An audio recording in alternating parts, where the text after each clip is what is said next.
నమస్కారం. ఇవాళ మనము ఒక షాకింగ్, అన్‌బిలీవబుల్ టాపిక్ మీద మాట్లాడబోతున్నాం. తులం బంగారం కేవలం 50,000. మీరు విన్నది నిజమే. బంగారం ప్రియులకు ఇది గుడ్ న్యూస్ కావచ్చు. కానీ అంతకుముందే ఒక్కసారి ఆలోచించండి. బంగారం ధర తగ్గడానికి కారణం ఓ పెద్ద ప్రపంచ ఆర్థిక సంక్షోభం అయితే, అమెరికా మాజీ అధ్యక్షుడు డొనాల్డ్ ట్రంప్ ఇటీవల చేసిన ఓ స్పష్టమైన కఠిన వ్యాఖ్య ప్రపంచ స్టాక్ మార్కెట్లకు కుదిపేసింది. New York stock exchange, London market, Tokyo ఎక్కడ చూసినా ఒకటే చిత్రం, పతనం.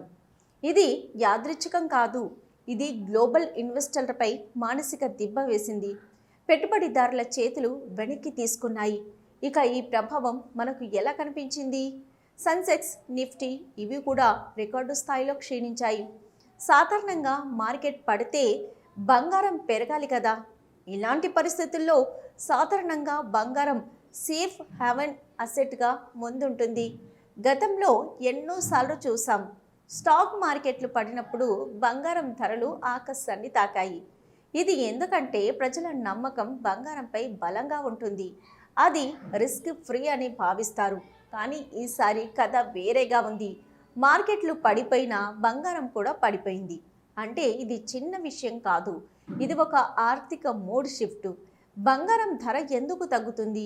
బంగారం ధరలు తగ్గడానికి 3 ప్రధాన కారణాలు ఉన్నాయి. ఇక పహిలా లిక్విడిటీ అవసరం.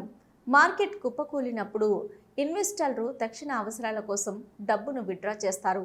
వాళ్ళు ఏమున్నదో అమ్మేస్తారు. స్టాక్స్, బాండ్స్ మరియు బంగారము. రెండో కారణం డాలర్ బలోపేతం.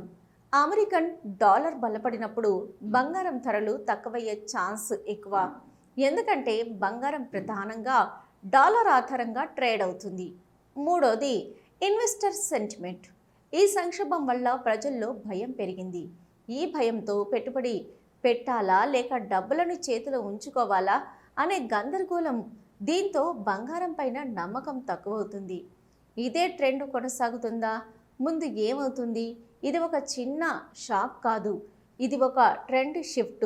ఇన్వెస్టర్ల మైండ్ సెట్ని మార్చేస్తున్న విషయం ఇది. ఇప్పుడు ప్రశ్న ఏంటంటే, మార్కెట్లు మళ్ళీ కోలుకుంటాయా? బంగారం తిరిగి సేఫ్ హ్యావెన్గా నిలబడుతుందా? లేక కొత్తగా క్రిప్టో కరెన్సీ లాంటి ఆల్టర్నేటివ్ అసెట్స్దే భవిష్యత్తు? ఇవన్నీ సమయం చెప్పాలి. కానీ ప్రస్తుతానికి పెట్టుబడిదారుల హృదయాలు మాత్రం గుబురుగా ఉన్నాయి. ఇండియన్ మార్కెట్పై కూడా దీని ప్రభావం తీవ్రంగా ఉంది. బంగారం ధర తగ్గడంతో చాలామంది జ్యువెలర్స్కి నష్టమైంది. కానీ కొంతమంది వినియోగదారులు మాత్రం ఆనందంలో ఉన్నారు. తులం బంగారం 50,000కు తగ్గిందంటే చాలా నెలల తర్వాత వచ్చిన సదుపాయం. కానీ ఇది స్థిరంగా ఉందా లేక ఇంకో పతనానికి ముందు సంకేతమా? ఇదే ఆలోచించవలసిన ప్రశ్న. మీ అభిప్రాయం ఏమంటారు? ఈ ట్రంప్ వ్యాఖ్యల వల్ల వచ్చిన ప్రభావం ఎంతకాలం ఉంటుంది? బంగారం మళ్ళీ పాత వైభవాన్ని అందుకుంటుందా లేక ఈ గందరగోళంలో మరో అసెట్ వర్గం లాభపడుతుందా? కామెంట్స్లో మీ అభిప్రాయాన్ని తప్పకుండా రాయండి. ఇలాంటి తాజా విశ్లేషణలు, గ్లోబల్ అప్డేట్స్, మార్కెట్ పరిణామాల కోసం మా ఛానల్కి సబ్స్క్రైబ్ చేయండి. వీడియో నచ్చితే లైక్ చేయండి, మిత్రులకు షేర్ చేయండి.